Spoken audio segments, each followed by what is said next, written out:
no ar. Debate 93.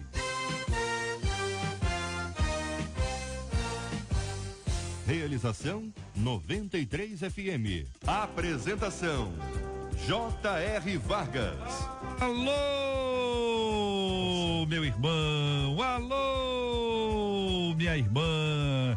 Aqui fala J.R. Vargas. Estamos de volta. Começando aqui mais uma super edição do nosso Debate 93 de hoje, nessa terça-feira, dia 21 de março de 2017. Fale com o Debate 93. 2461-0093. E-mail debate@radio93.com.br. Facebook Rádio 93 FM. Site www.radio93.com.br.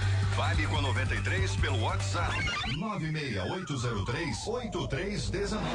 96803-8319. Pesquisa 93 de hoje, vamos saber com a nossa Vanese Rodrigues. Bom dia, Vanese. Bom dia, JR, ouvintes, debatedores. A pesquisa hoje é o seguinte: você conhece alguém que se acha mais santo que os outros? Olha aí, pelo amor de Deus, hein, minha gente, todo mundo conhece alguém. Olha aí, conhece ou não conhece? Quero saber aqui a sua opinião e a sua participação com a gente no nosso Debate 93 de hoje. Fabiane Valadão, o nosso povo continua ligando e participando com a gente pelo nosso WhatsApp. Dá o número aí do nosso WhatsApp hoje. Bom dia, ouvinte, bom dia, debatedores JR. 96803-8319. Maravilha, 96803-8319. Você compartilha com a gente aqui, dando a sua opinião no nosso Debate 93 de hoje, sempre através de mensagem de texto. Dá aqui, manda sua opinião, sua história. Tem muita coisa para contar hoje aqui, hein? Meu Deus do céu. Mas você pode mandar também o seu testemunho, a sua experiência com Deus, que Deus ministrou a sua vida aqui ao longo do nosso Debate 93. A paz do Senhor, meus amados, meu nome é Alba. O debate de vocês é sempre uma bênção nas nossas vidas, esclarece as nossas dúvidas e tira as dúvidas que nós temos, né? Como hoje esse debate foi maravilhoso. Glória a Deus, Alba. Deus te abençoe, minha irmãzinha, que a paz do Senhor inunde o seu coração sempre. Com J.R. Vargas. Estamos aqui, minha gente. Vamos tratar também sobre a questão desse assalto ao ônibus que todo mundo acompanhou de alguma forma, tomou conhecimento. Ou se você acordou agora, meu Deus, 11:04, acordou agora, é? Tá sabendo de nada? Sabendo de nada que aconteceu? Oh, gente, é o seguinte, teve um assalto a ônibus. E isso trouxe um medo, uma apreensão muito grande na população, especialmente aqui no Rio, com quem já viveu ou lembra da experiência daquele ônibus 174 com final trágico e marcante na nossa história. O motorista sinalizou para a Polícia Federal e a polícia parou o coletivo, sinalizou para dizer que tinha alguma coisa estranha. A polícia foi, brecou ali e aí começaram as negociações. Mas enquanto isso, passageiros reféns, tempo de medo, terror, negociação com a presença da esposa do bandido. Na sequência, os reféns são liberados, o humilhante se entrega. Identifica-se posteriormente que a arma que foi usada no processo inteiro era uma arma falsa. Nem todo mundo tem habilidade para identificar quando uma arma é falsa e também coragem para dizer é falsa, e se não for? É ou não é? Fala pra mim, conta aqui pra mim. Se a pessoa sabe que é, maravilha. E se a pessoa acha que é, não fica difícil? O atendimento às vítimas foi feito exatamente ali, no acesso à ponte, e depois o retorno no mesmo ônibus em direção à delegacia. De acordo com o Instituto de Segurança Pública, em 2016 foram 13.828 assaltos em ônibus. Sabe o que isso significa diariamente? 37 por dia, um aumento de 7,2% em relação a 2015. Quero ouvir sua opinião, sua participação. Já viveu uma experiência triste? Se está dentro do ônibus, conhece alguém que já viveu, já viu isso acontecendo? Muita gente tem experiência. Quero ouvir a sua história. E como é que acabou a história, viu, ouvinte? Conta aqui. O Instituto Movimento Down, que monitora ações pontuais junto às pessoas com síndrome de Down, revela que no país, desde 2005, pelo menos 44 passaram ou estão em banco de universidades brasileiras.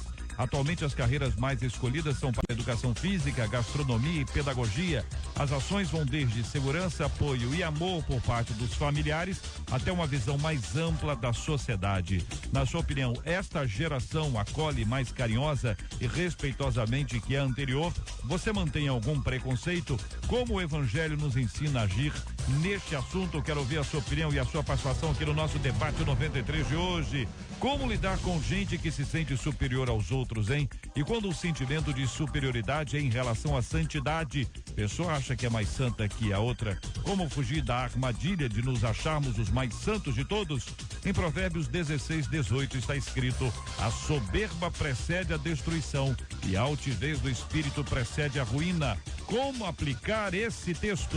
Este é o Debate 93, com J.R. Vargas, na 93 FM. Pastor Clark Gable, quero começar ouvindo a sua opinião, pastor da Primeira Igreja Batista Universitária do Brasil, em Duque de Caxias. Seja mais uma vez bem-vindo ao Debate 93 de hoje, com a temática que envolve a questão da suposta superioridade, ou aparente superioridade que muita gente guarda no coração. Bom dia, JR. Bom dia, queridos debatedores, queridos ouvintes. Realmente não tem sentido alguém que se coloque numa condição de superioridade em relação aos outros. Pode ser que ela tenha uma responsabilidade maior, pode ser que ela exerça uma função maior, mas isso não deve ser usado como forma de se impor, porque a Bíblia, como você já citou o texto de Provérbios, né? A soberba precede a destruição. E tem um outro texto correlato que diz assim: o orgulho precede a queda e adiante da honra vai a humildade. Jesus, que é Deus, que foi Deus entre nós em carne e osso, a Bíblia fala em João 13 que quando ele reconheceu que tinha todo o poder, ele se humilhou, ele lavou os pés dos apóstolos. Então, quem se coloca numa condição de superioridade vai na contramão daquilo que é o modelo de vida para nós. Ao contrário, nós temos que reconhecer o valor uns dos outros e agir com humildade, porque embora a palavra humildade não esteja nos 9 frutos do Espírito Santo, mas ali já está incluída a questão de respeitar, valorizar e ser humilde no trato uns com os outros. Pastor Paulo Afonso Generoso, da Assembleia de Deus Betel, na nossa querida São Gonçalo. Pastor, muito bom dia, seja bem-vindo. Como analisa o senhor esse assunto, hein? Bom dia, JR, bom dia também para os queridos debatedores e aos ouvintes da 93. JR, é uma questão muito séria, porque toda pessoa que possui o chamado complexo de superioridade, seja isto em qualquer área, porque até mesmo dentro das igrejas existem pessoas portadoras desse complexo de superioridade. Eles se sentem superiores achando que eles são mais santos do que o outro, achando que eles são mais estudiosos que o outro, achando que eles são melhores do que os outros. Então isso aí é simplesmente a demonstração clara de que ele tem uma inferioridade. Então ele se esconde por detrás dessa superioridade. Jung, inclusive, fala sobre isso de uma forma muito clara. Então, como é que a Bíblia nos ensina a tratar essa questão? A Bíblia diz em Filipenses 2:3, não façais nada por contenda ou por vanglória, mas por humildade. Cada um considere os outros superiores a si mesmo. Se este preceito bíblico for adotado na vida de cada crente, eu creio que esse complexo de superioridade ou a superioridade em si, ela vai decair, ela vai se desmontar. E, na verdade, esta pessoa que tem esse chamado complexo de superioridade, ela precisa mais de ajuda do que aquele até que é humilhado pelo que possui esse complexo. Então, a gente tem que ajudar essa pessoa a amá-lo e fazê-lo convergir para os textos bíblicos e também entender que isto trará para ele um prejuízo muito grande, como já foi dito aqui em Provérbios 16 e 18. Reverendo Márcio Ciríaco, da Igreja Presbiteriana da Praça da Bandeira, em São João. Muito bom dia, pastor, seja bem-vindo. O que pensa o senhor? JR, debatedores e ouvintes da 93, a paz de Cristo. Tem pessoas que se acham, né? Esse é um grande problema. A gente formar um conceito da gente mesmo, isso é muito natural, né? A gente se examina, a gente olha as nossas posturas, a nossa fala, o nosso comportamento. Acho que isso é muito natural fazermos isso. O problema está quando exageramos em demasiadamente pensar que somos além daquilo que somos. né? Eu acho que o problema reside nessa falsa crítica que fazemos a nós mesmos, né?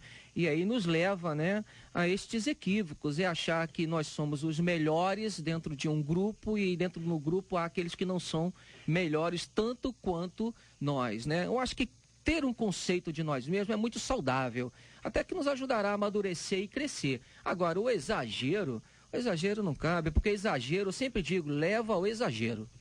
Muito bem, a nossa menina da mesa de hoje, a pastora Flor de Lis, da Comunidade Evangélica Ministério Flor de Lis, cantora da nossa MK. Muito bom dia, seja bem-vinda. Ao analisar este assunto, querida pastora Flor, como é que você o encara, hein? Bom dia, pastor J.R. Vargas, bom dia a todos os queridos ouvintes e a todos os debatedores.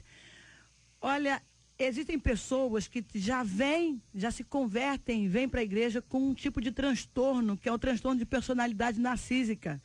Ela já vem para a igreja com esse transtorno e permanece dentro da igreja com esse transtorno, porque ela não procura, a ficha não cai, ela não se vê dessa forma como as pessoas a veem. E aí elas começam a se achar mais crentes que todo mundo dentro da igreja, mais santo que todo mundo. E tem uns até que fazem isso para usurpar privilégios a mais dentro da igreja. Porque o povo, quando vê as pessoas, né, com aquela postura de mais santa sem ser, né, elas ficam nessa postura, muitos deles ficam para conseguir recursos adicionais. Porque tem pessoas que abençoam esse tipo de pessoas para receberem oração dessas pessoas.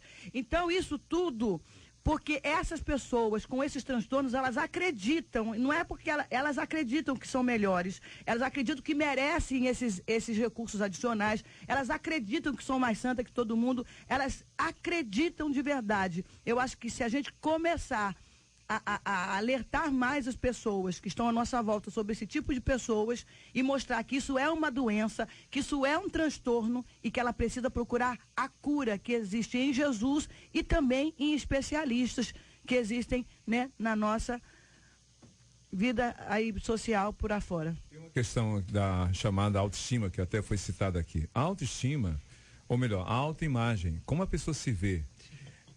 É possível que as pessoas possam ter distorções sobre si mesmas. Perfeito. Ou elas podem se ver acima das demais ou como um tapete abaixo das demais. São distorções que precisam ser refeitas, reconstruídas em Cristo. A Bíblia fala na segunda carta de Paulo aos Coríntios, capítulo 3, verso 18, que o Espírito Santo vai trabalhando em nós até que a imagem de Cristo seja realmente plenamente formada. Então, uma pessoa que se acha superior às outras na igreja, na vida cristã, vai na contramão daquilo que o Evangelho propõe. Porque Filipenses capítulo 2 fala de Jesus, Deus em pessoa, que se humilhou, se colocou na condição humana e foi obediente até a morte. Então, como é que alguém que se diz realmente cristã possa se colocar numa condição de superioridade? Vai na contramão do Evangelho. Por outro lado, quem está lá embaixo também precisa ter a sua imagem, a autoimagem reconstruída em Cristo, nem acima dos outros, nem se vê como um tapete e achar isso normal. Perfeito, pastor Clark. Existem aqueles que têm uma necessidade de autoafirmação e este querer ter autoafirmação, né, acaba querendo o poder, como a irmã acabou de colocar aqui agora há pouco, né, uma forma de compensar esta autoafirmação, né, e acaba se colocando nessa situação de ser mais do que os outros. Por outro lado, nós temos aqueles também que acham que não são nada, né, que não são nada em nada e nada, né? Tem o outro extremo também, né? Muito bem colocado pelo pastor Clark. Quando a gente avalia a primeira epístola de Paulo a Timóteo, capítulo 1, versículo 15, onde ele faz a seguinte declaração: fiel é a palavra e digna de toda aceitação, que Cristo Jesus veio ao mundo para salvar os pecadores, dos quais eu sou o principal. A palavra inspirada pelo Espírito Santo, a palavra de Deus que nos exorta, que nos orienta, e aqui na voz de Paulo a Timóteo, a um pastor, a um discípulo, a uma pessoa por ele preparada, encorajada e enviada para a pregação do Evangelho, ou seja, alguém para quem Paulo é modelo. Então, modelo está se assumindo como principal dos pecadores. naturalmente o discípulo vai olhar e vai dizer assim, olha, se o meu mestre, né, é o maior, eu acho que eu sou maior do que ele no aspecto de pecador. Mas em geral, nesse aspecto, nós queremos dizer que o outro nos comparamos com quem está perto e alguns chegam a dizer, eu estou melhor que muita gente. Resolve? JR, Paulo também vai dizer para Timóteo assim, ser o exemplo dos fiéis. Nesse sentido, a gente tem que entender também que o meio também transforma muito as pessoas. A gente precisa compreender que Jesus é a nossa referência. Quando Jesus diz lá em Mateus 11, aprendei de mim que sou manso e humilde de coração, a gente vai aprender uma lição extraordinária, porque a humildade, a simplicidade, é um dos recursos mais fundamentais. Eu estava ouvindo uma cientista falar sobre o cérebro e a autenticidade, ela precisa existir na vida de cada pessoa. A simplicidade também precisa existir na vida de cada pessoa. Agora, quando há um contraponto, ou seja, quando há um dualismo, no sentido em que sofre do coitadismo, ele tem uma autoimagem negativa. Nesse meio aí, Satanás entra. Que uma das principais armas de Satanás é destruir a autoimagem da pessoa. Ele trabalha para destruir a autoimagem da pessoa. Por outro lado também, quando você tem esses que se sentem coitadinhos, inferiores, no outro lado da moeda é o que acha-se superior. Os dois estão equivocados, os dois precisam de se tratar e precisam de aconselhamento. Eles têm que olhar, possivelmente, para o seu líder também, porque o líder também vai influenciar ele. Assim como Paulo influenciou Timóteo, os pastores precisam ter uma postura de simplicidade, de humildade, para ensinar aquele que é superior. Olha, se o pastor que está num cargo elevado, ele é uma pessoa simples, então por que eu vou ser uma pessoa que vou querer ser melhor do que os outros? Então é preciso também a gente formar uma escola. A igreja precisa ser uma escola para ensinar também esse tipo de comportamento. Qual é o conceito de santidade? Eu acho que o problema que acontece nas igrejas, o que é santidade? É possível que algumas pessoas percebam ou compreendam que santidade está no topo, está lá em cima, superior aos outros, melhor, chegou ao nível que os outros jamais irão alcançar. E não é verdade. Não. Pedro fala de Jesus santo, e Jesus, como Deus em carne e osso, andou no meio das pessoas, conviveu com elas, se misturou, não perdeu a sua identidade, foi sal e luz no meio das pessoas. Então a santidade não é você se colocar numa condição de superioridade, mas de serviço, de se colocar e ajudar outros também a terem a mesma vida. Mas a gente vê que tem pessoas, pastor J.R. Vargas, que antes de se converterem, já eram vistos como nada. Não se sentiam ninguém. Quando elas se convertem, elas começam a perceber no meio que se elas se mostrarem mais santas, elas vão ter privilégios, elas vão ter as pessoas procurando por ela para pedir oração. E ainda tem líderes que ensinam isso para as pessoas. Nós somos diferentes, nós somos separados, nós não podemos nos misturar, nós não podemos nos relacionar com tais denominações. Eles também ensinam isso para o povo. Então fica uma coisa difícil quando próprios líderes que se chamam líderes e se acham líderes diferentes de todos, porque tem esse transtorno e em vez de procurar tratamento, né, acabam fazendo isso e tornam líderes e aí arrebanham pessoas e ensinam pessoas a terem esse tipo de comportamento, que é um comportamento egoísta, é um comportamento que a Bíblia não ensina. Jesus se relacionava, Deus é Deus de relacionamento. Olha aqui um ouvinte dizendo, JR, eu sou uma de 3 irmãs e a minha irmã mais velha, quando está na igreja, ela fica soberba, ela fala palavras duras e até condena atos que ela julga que são errados e só ela que está certa. E isso acaba nos aborrecendo e nos afastando dela. Uma outra ouvinte diz, JR, me desculpe a forma de falar, mas a peste da minha sogra é exatamente assim. Quando ela está com raiva, ainda diz que tudo e todos são filhos do diabo, diz aqui a nossa querida ouvinte, compartilhando a sua opinião.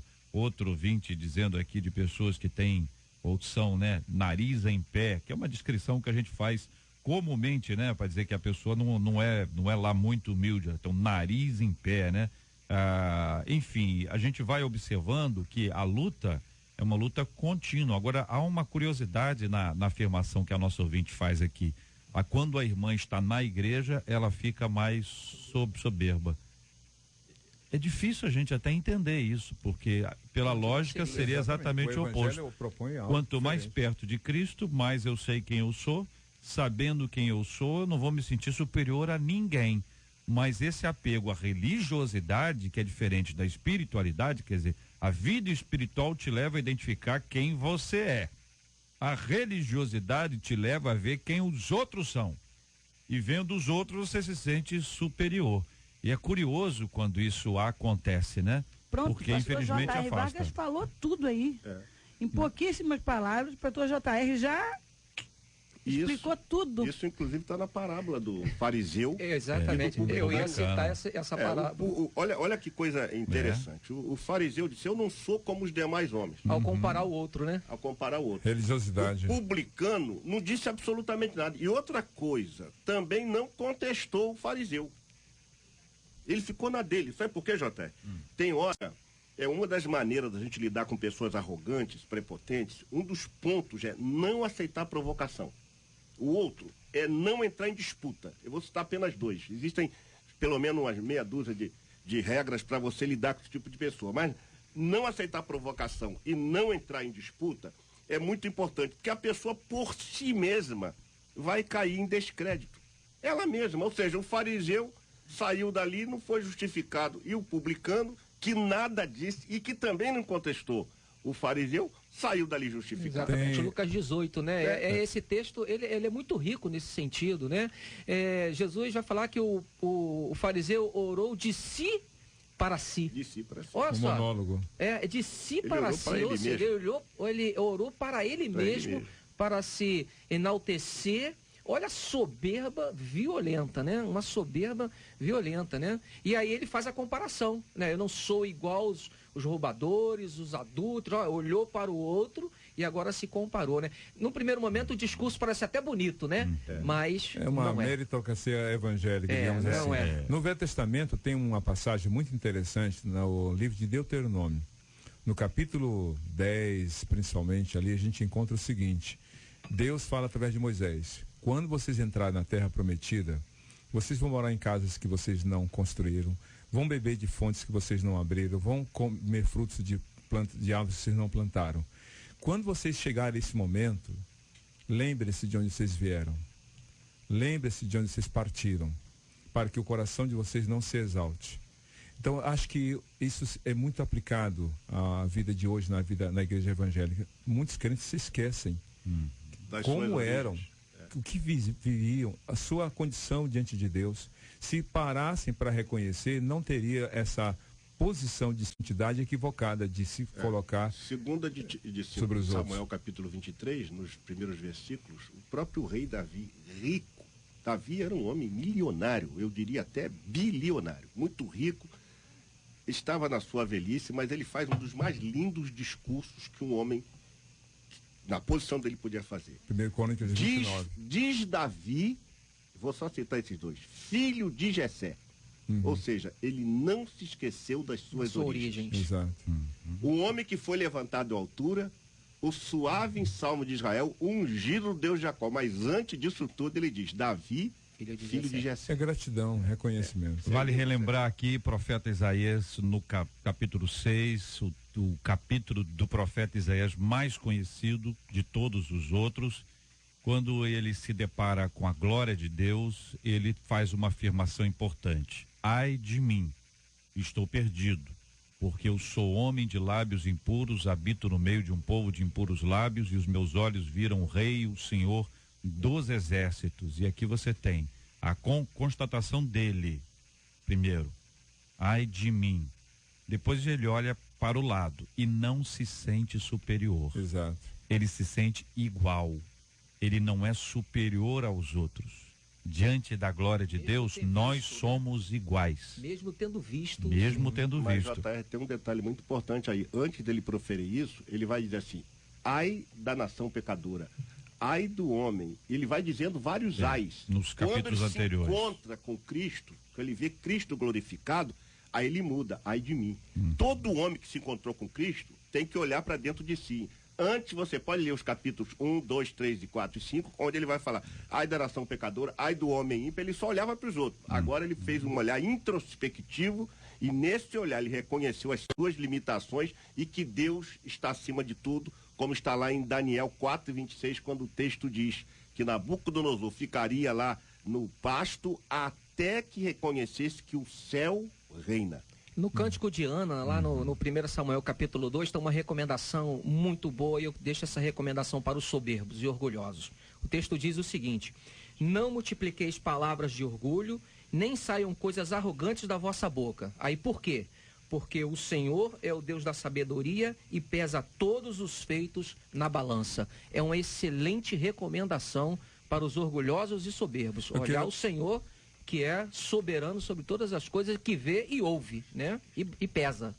Muito bem, diante dessas palavras fica aqui a certeza absoluta, o quanto todos nós precisamos cuidar, todos nós precisamos vigiar, porque a soberba, a vaidade, o orgulho, para muita gente chega bem devagar, vai tomando o seu espaço, vai ganhando o seu lugar, e quando a pessoa abre os olhos, já está se manifestando diante dos outros como alguém assim. Mas veja, é possível repensar, é possível mudar a partir de tudo que a Bíblia nos ensina. E daqui a pouquinho nós vamos estar orando especificamente por esse assunto, porque nós estamos servindo aquele que é o nosso Deus Todo-Poderoso e Santo. O nosso Deus está entre nós, Ele habita na adoração.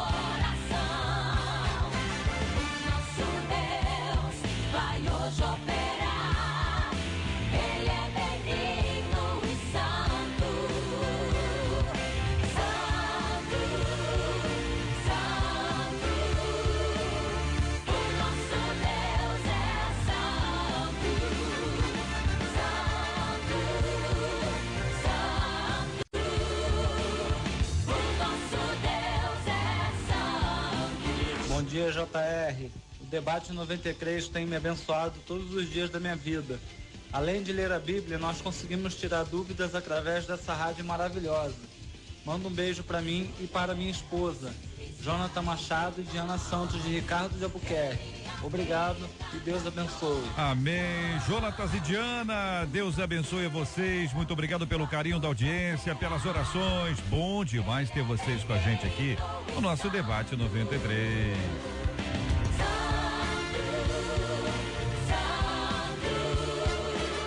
O nosso Deus é santo.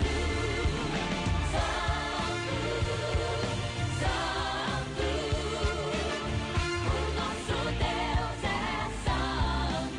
Este é o Debate 93, com J.R. Vargas, na 93 FM. Companheiros, vocês participaram, assistiram, enfim, interagiram aqui com a gente sobre a questão do assalto a ônibus e que todos nós ficamos impressionados por mais uma edição, mais um episódio como esse. Evidentemente, esse com a ação da polícia, com a presença da mídia, ele vai ganhar repercussão, que é importante que haja, mas hoje nós temos pelo menos mais 36 assaltos a ônibus acontecendo no Grande Rio. Pelo menos esses são os números do ano passado. Né? Ano passado foram 37 por dia aproximadamente. Então você imagina que hoje, pela lógica, você tem aí pelo menos mais 36 assaltos acontecendo aos ônibus. Este especificamente, o motorista sinalizou para a polícia rodoviária ali na entrada da ponte, num dos acessos à ponte. A polícia agiu imediatamente. Passageiros que eram ali assaltados se tornaram, a partir daquele momento, reféns, né? Viveram ali um tempo de medo, um tempo de terror. Nós tivemos a presença junto aos ônibus de vários familiares que para lá foram. Quem assistia ou quem ouvia ou quem lia a respeito, possivelmente veio à lembrança o episódio do ônibus 174, que acabou com morte. Vimos também a negociação com a presença da esposa do bandido, que foi uma solicitação dele, a polícia nesse processo de negociação atendeu e ela foi lá, conversou com ele. Os reféns são liberados, o meliante se entrega, depois consegue se identificar que a arma na verdade era falsa Nem todo mundo tem essa habilidade, nem todo mundo quer correr o risco de dizer, é falsa e se não for, né? Tem que ter muita habilidade para isso. A não ser que seja também uma arma claramente lá com a marca infantil, enfim. Mas não são assim. As armas que são usadas em assaltos são muito parecidas com as marcas, com as originais, pelo menos aos olhos dos leigos, né? Houve atendimento às vítimas e depois o retorno ao ônibus em direção à delegacia. De acordo com o Instituto de Segurança Pública, em 2016 foram 13.828 assaltos em ônibus. Então esses são os dados, esta é a informação. Nosso ouvinte está acompanhando para até ter mais informações sobre o assunto. E eu perguntei aos nossos ouvintes aqui, quantos deles já sofreram algum tipo de assalto? Quantos já viveram isso? Uma ouvinte nossa contou que o esposo dela era motorista de ônibus, passou pelo sufoco de ter arma na cabeça, faca no pescoço, mudou de área, hoje ele tem que tomar remédio para dormir, senão ele não consegue, de tão abalado que ele ainda está. Eu quero ouvir a opinião de vocês diante de uma realidade brasileira, mas tem aqui na nossa área, no Grande Rio, no nosso estado, um impacto extremamente grande. Eu já fui vítima de assalto a ônibus e fiquei sem o celular, sem dinheiro, sem o meu relógio, assalto à mão armada. E realmente é um pavor, é algo muito ruim, muito difícil. O último sábado eu tomei um ônibus daqui da rodoviária para a Baixada Fluminense. E o ônibus estava assim, razoavelmente vazio. E aí chegou ali próximo do complexo da Maré, entrou um jovem muito rápido no ônibus, correndo, e sentou próximo do motorista. Eu falei, meu Deus, e agora? Né, nós vamos ser assaltados aqui, né? E ele foi sentado atrás do motorista o tempo todo, e eu via, de vez em quando, ele falando uma coisa ou outra, mas graças a Deus não foi um assalto, né? Mas a gente vive apavorado. Quem já passou por isso, né? Qualquer movimento destes nos leva ao apavoramento, né? A minha vontade foi descer no ponto seguinte. Mas eu falei, Senhor, guarda a nossa vida, guarda a vida de todos os passageiros, todos nós que estamos aqui, e permaneci ali no ônibus, né? Mas é algo assim que nos deixa muito assustados, muito apavorados. E até hoje eu guardo na memória esse trauma de ter sido assaltado num ônibus voltando do trabalho. E a violência, a tendência com a crise é aumentar. O sociólogo Júlio Jacob, ele fala sobre isso várias vezes aí nas redes sociais, ele está alertando. A crise está sendo preocupante ao extremo para a segurança do nosso país, não é nem mais só do nosso estado. E a violência vai crescendo porque o desemprego está aumentando muito. E os adolescentes e crianças, agora sem ter o que comer e sem nenhuma perspectiva do pai para algo futuro, estão indo para as ruas para roubarem. E como esse homem foi com uma arma falsa, isso aqui é a prova também de um desespero, porque ele foi com uma arma falsa, não era nenhuma arma verdadeira. Assaltar um ônibus, durante a reportagem, várias vezes eu estava assistindo a reportagem, ele ameaçou se jogar da ponte Rio-Niterói. Ele estava ameaçando se matar. E aí eu ouvi quando a repórter, né, de uma emissora foi entrevistar um policial, e o oficial disse que dava para ver nitidamente que aquele homem não tinha nenhum costume de roubo, de assalto, porque ele estava totalmente sem saber o que fazer ali dentro do veículo. Ele não sabia o que fazer. Ele entrou no veículo sem saber o que fazer, sem saber que direção tomar, mandou depois o ônibus ir para a direção da ponte Rio-Niterói, porque ele ia se matar. As pessoas ficaram mais assustadas ainda, porque se ele vai se matar, ele vai matar todo mundo aqui. Ninguém sabia que a arma era de brinquedo, pessoas desmaiando. Então isso é uma realidade que nós temos que buscar em oração, orar muito, nos apegar muito a Deus, porque está difícil a violência no nosso estado. JR, eu me preocupo muito com o que está acontecendo no nosso Brasil, de modo geral, porque isso acontece todos os dias. Você mostrou que são 37 ônibus assaltados por dia e nós não temos segurança. Nossa segurança é apenas a sensação. O que a polícia consegue nos dar é só a sensação de segurança, mas segurança nós não temos. Por quê? Porque isso é inaceitável que você tenha esse número de assaltos, 13.828 assaltos, não é o que está demonstrado aí. E o que foi feito para que isso... São números oficiais, né, pastor? Exatamente, dados oficiais, agora o extraoficial, porque ninguém nem quer mais dar queixa, porque não adianta nada. Não adianta nada, as pessoas lá, eu fui assaltar, levaram meu celular, não adianta nada. Isso é só estatística. E eles não estão nem aí pra gente. Por quê? Porque o Brasil vive uma crise, em primeiro lugar, espiritual. Eu acredito que as igrejas nessa nação deveriam se posicionar. Porque enquanto essa igreja não se posicionar, nós vamos ter um aumento, um incremento dessa situação a todos os níveis. Porque não é só assalto a ônibus, não. É quem está no carro está sendo assaltado. Quem está no trem está sendo assaltado. Quem está no metrô está sendo assaltado. Quem está nas barcas, em qualquer lugar ele é assaltado. É que a gente não tem esses dados. Então eu lamento que a gente tenha que assistir uma situação dessa e depois a gente diz assim, se sentir impotente. O que a gente pode fazer? Nós evangélicos deveríamos fazer uma oração todos os domingos ou todos os dias, todos, parar com esse negócio de barreira denominacional, parar com esse negócio de a igreja é minha, a igreja é de Jesus, e nós orarmos, porque só Deus pode deter isso. Eu não tenho mais credibilidade nenhuma na ação policial, porque eles não estão dando conta. É muito bandido para pouco policial. Pastor, a polícia está sendo atacada. Policiais estão sendo mortos. Mortos. Esse noticiário é quase todos os dias policiais estão sendo mortos. Para a gente ver a fragilidade da nossa segurança. Né? Até os nossos policiais que eram para nos proteger, nos dar segurança, estão sem segurança alguma, até para se proteger a si mesmos. Eles estão sendo mortos.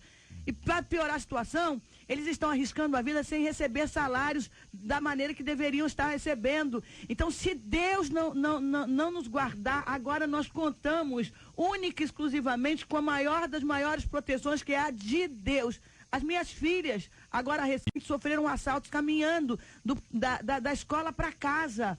Então, as coisas estão terríveis. Não adianta você se mudar de bairro procurando aonde estar mais seguro. Existe apenas hoje uma única segurança, chamada Jesus Cristo. Ouvinte dizendo, JR, meu genro foi assaltado dentro do ônibus na sexta-feira com a arma na cabeça, perdeu os documentos, mas graças a Deus ele está vivo, e o pior é que ele foi prestar a ocorrência e o pessoal estava em greve, conta ele aqui. O mesmo Instituto de Segurança Pública atesta um índice de aumento absurdo de latrocínio, que é o roubo seguido de morte. Teve um aumento do ano de 2015 para 2016, que são os dados, né, os mais atuais, de 79,7%. Passou de 133 casos para 239 casos. É roubo seguido de morte. Você imagina bem que loucura que é a realidade de vida que a gente está transitando hoje, porque você tem duas opções: ou você fica encarcerado dentro de casa, ou você vai viver a sua vida. E evidentemente que depois de um episódio como esse, quem estava dentro do ônibus ou quem já passou por isso traz a memória outra vez, lembra tudo, não é isso, pastor? É um trauma. Lembra tudo, de alguma forma. Há um trauma. De alguma forma lembra. A gente sabe que não pode ficar parado.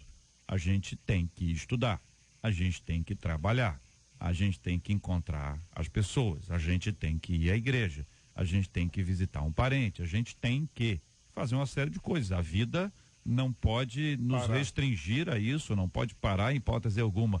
Mas, por outro lado, essa insegurança, que pelo que eu estou entendendo, vocês estão atestando que não há controle, que por mais que os policiais façam, eles hoje estão sendo tão alvos quanto qualquer um outro. Se antes se respeitava, hoje as pessoas estão primeiro atirando neles. E quantos policiais, quantos familiares de policiais acompanham a gente agora e sabem do desespero? O camarada tá num carro, se tiver uma falsa blitz, se tiver um assalto, ele pula do carro e larga o carro. Por quê? Porque se ele for encontrado com documentação que ateste que ele é policial, enfim, fica esse desespero todo. Então, hoje, o que a gente está vivendo, o ônibus é um retrato, sabe? Quando a polícia entra no ônibus, é o que a gente quer. que a polícia entre nos lugares onde as coisas estão acontecendo, que os reféns saiam do ônibus, é o que a gente quer, porque nós somos os reféns que não estão no ônibus, mas vivem num grande coletivo que está vivendo sob a mira de bandidos o tempo inteiro. O que a gente quer é sair desse ônibus e ver que a polícia venceu, ver que ela teve estrutura, ver que ela foi superior tecnicamente, mas infelizmente eles não estão recebendo o poderio técnico, também não recebem um salário digno, a segurança para os seus familiares é sempre bastante falha.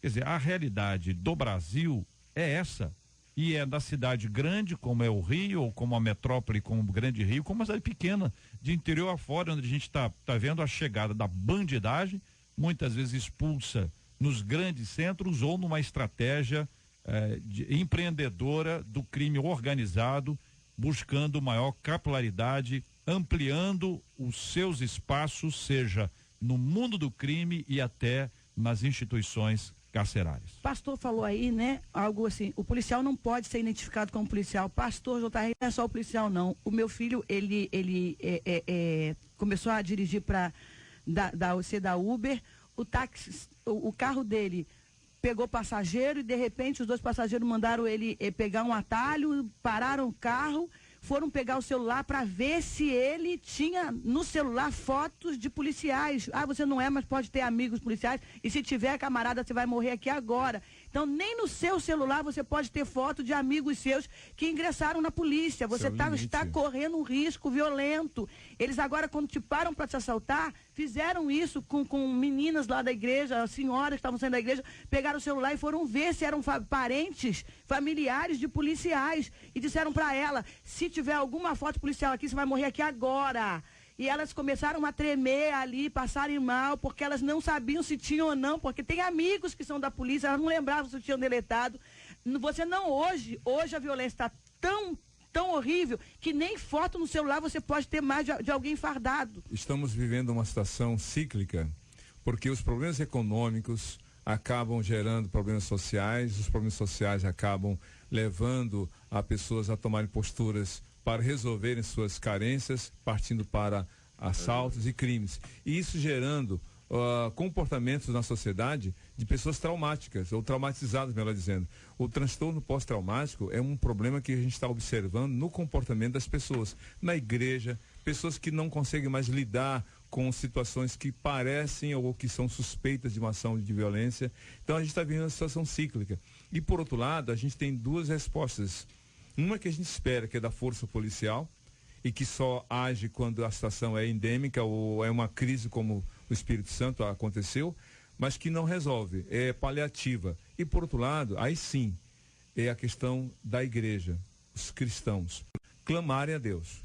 Porque aquela tempestade em alto mar só houve a chegada da bonança porque os 12 se uniram e clamaram ao Senhor. Enquanto as igrejas não se unirem, não se posicionarem e agirem, as questões da polícia, a força policial não irá atender, porque a tendência é piorar. Olha, um ouvinte nosso dizendo, JR, eu já fui assaltada 6 vezes. Numa dessas vezes, o assaltante sentou-se no outro banco ao lado do meu, pegou meu dinheiro que eu tinha recebido naquele dia e ainda me deu R$5. Eu fiquei com muita raiva e até me deu nojo. Teve outra vez em que nos pararam, levaram o nosso carro com o nosso cachorrinho. Depois nos ligaram para falar onde estava o carro e o cão. E ainda disseram, vocês são evangélicos, né? Aqui tem uma Bíblia. Conta uma de nossas ouvintes, somente ela, 6 vezes ao longo dessa história. Ouvintes que contam histórias de ônibus, muita gente aqui contando sobre ônibus, outro ouvinte contando sobre trem. Ela tá dizendo aqui, meu irmão foi assaltado no trem, tinha aconselhado ele a andar de trem, que era mais seguro do que de ônibus. Ele não anda mais de trem. O marginal colocou a arma na cintura dele dentro do trem, desceu com ele na Central do Brasil e já levou seu celular. O bandido ainda teve a cara de pau de devolver o chip. Você veja, olha, tô lendo 2 histórias aqui. O camarada deu R$5, o outro devolveu o carro e o cachorrinho, porque falou que eles eram crentes, tinha a Bíblia, o outro agora devolveu o chip.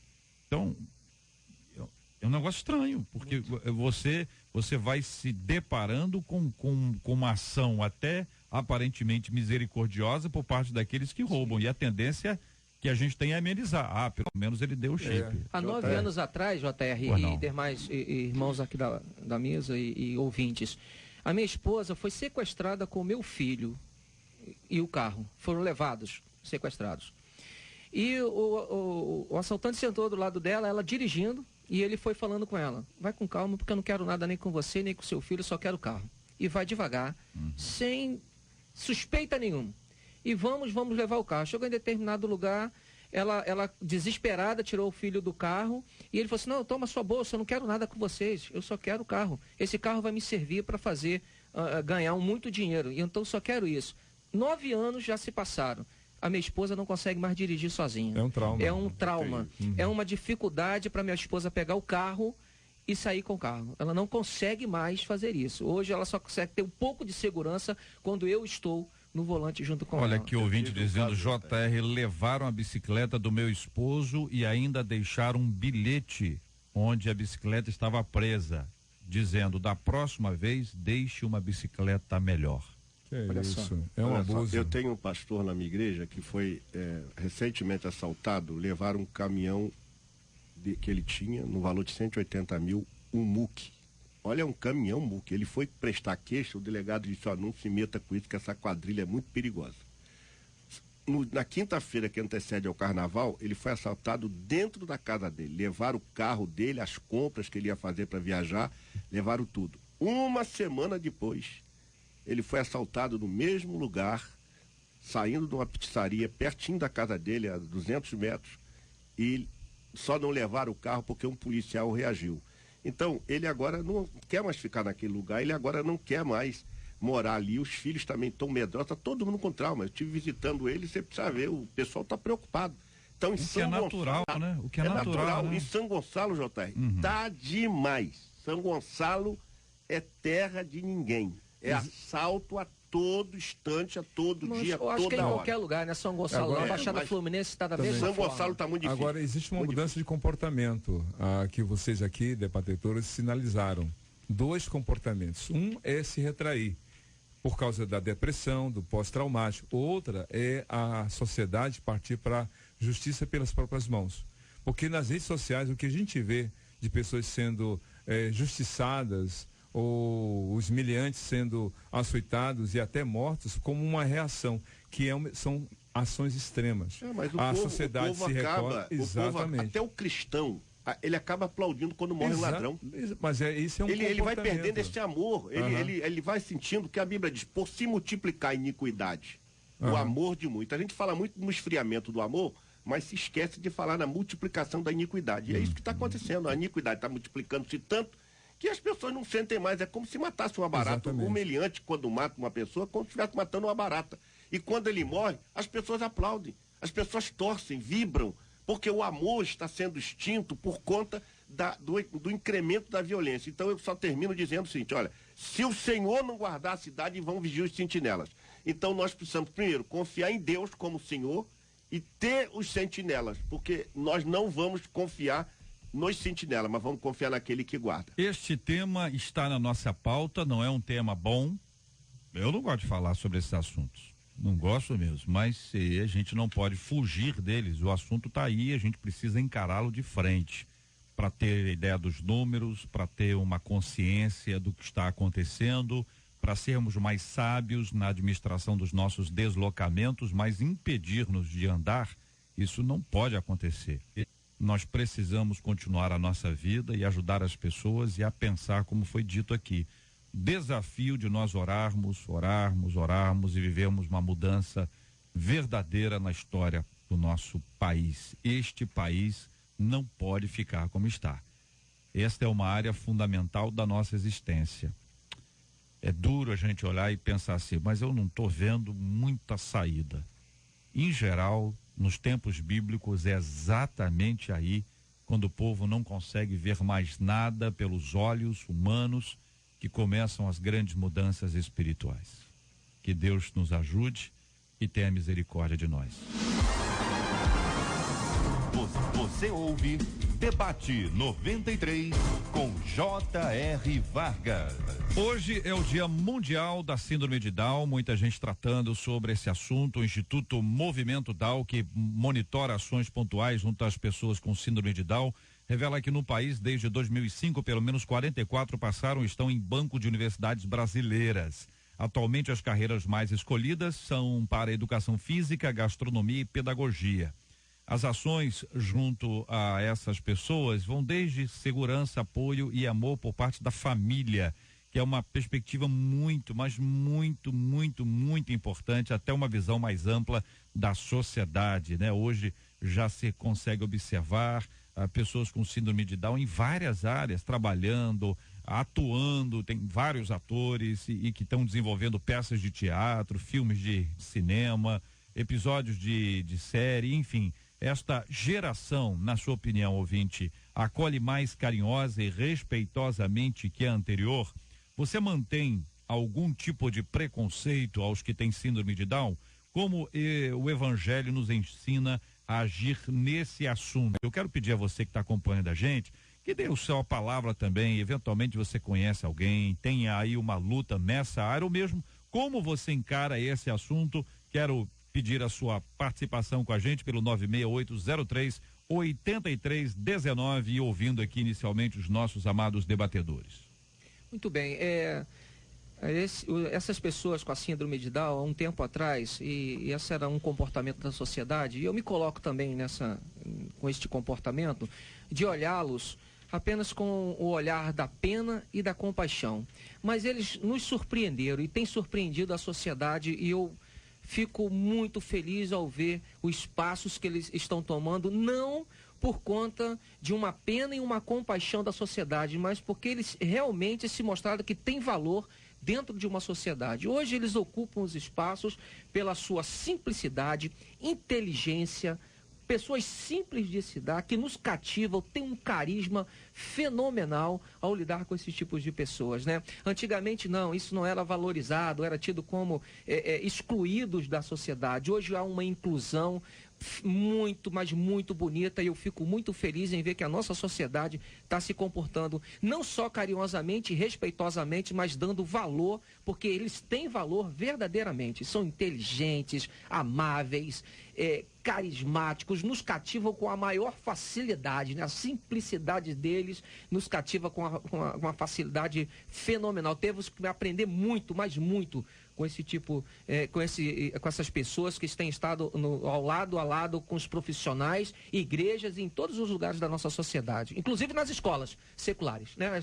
Não há mais uma escola especial, né? Há uma escola que acolhe, né? Isso é muito legal, muito bom mesmo. Essas atitudes de reconhecer o valor, a capacidade, a inteligência e também a questão da vivência na sociedade.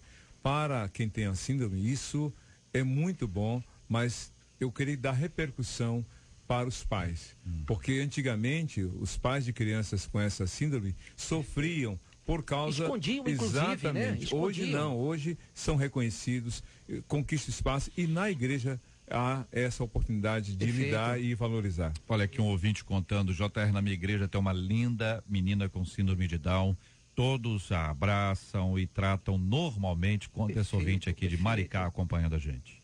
JR, eu creio que duas palavras também podem ser acrescentadas a tudo que vem sendo feito. Eu ouvi uma cientista falar que as pessoas que têm essa dificuldade, quando eles estão dentro da família e são acolhidas pela família, eles têm uma capacidade maior de se desenvolver.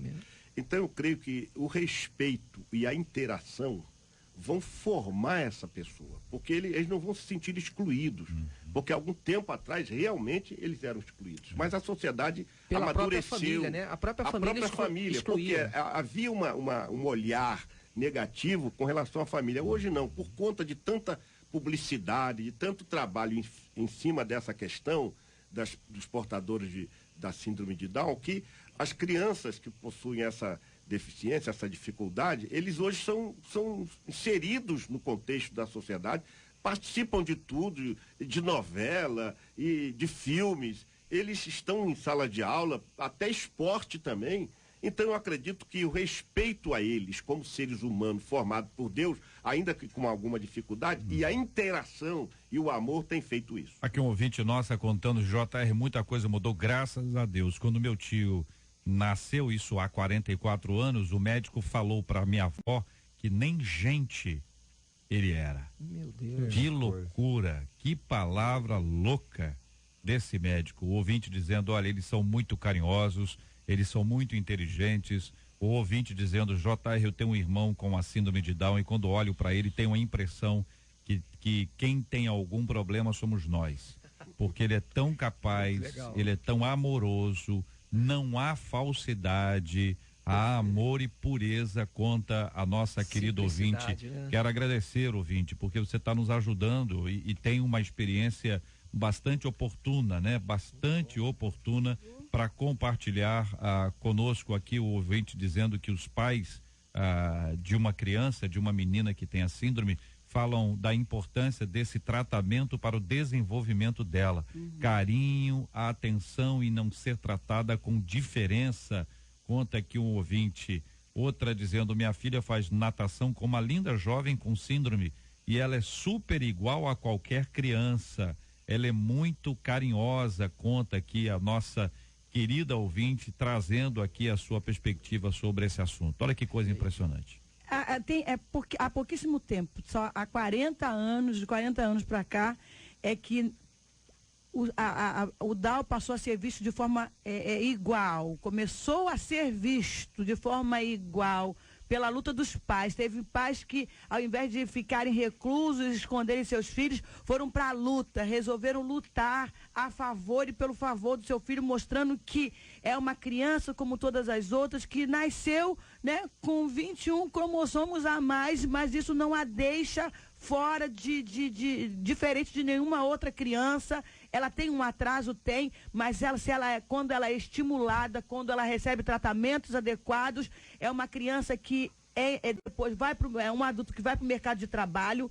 E se a gente vê no mercado de trabalho, elas são super eficientes. Em casa são pessoas amorosas que precisam, lógico, de tratamento, de todo um cuidado, mas que não devem e não podem jamais serem rejeitados por nós. Muito obrigado aos nossos queridos ouvintes, um deles aqui dizendo que ainda hoje há muito preconceito. Por exemplo, ele tem um filho que é autista e que vai à aula, mas a professora nem olha para o filho dele.